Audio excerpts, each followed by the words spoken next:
Welcome to our channel. Today we how to register with Klaviyo for eCommerce email automation, detailed guide step by step clearly. To get started, open your web browser and go to the Klaviyo website. Once you're on the Klaviyo homepage, locate the Sign Up button, usually found in the top right corner. Click on the Sign Up button to begin the registration process. You will be prompted to enter your email address. Choose a strong password for your account and confirm it. After entering your details, click the Sign Up button. Next, check your email inbox for a confirmation message from Klaviyo. Open the email and click on the confirmation link to verify your account. Once your account is confirmed, return to the Klaviyo login page. Enter your email address and password to log in. After logging in, you will be guided through the setup process. Klaviyo will ask you for your business name and website URL.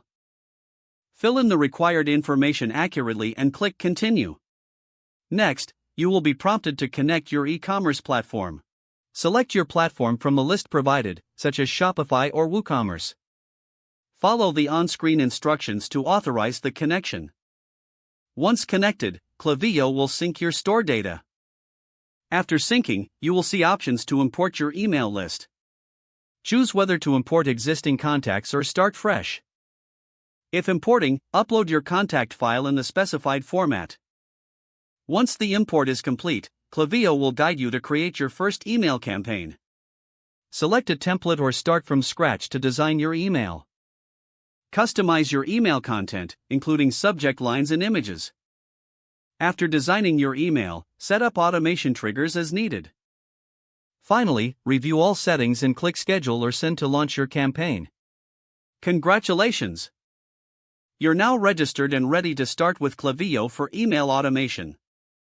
If the page does not load, refresh the browser or try again in a private or incognito window.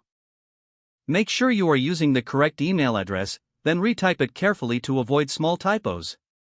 Don't forget to like this video and subscribe to our channel for more step-by-step tech guides.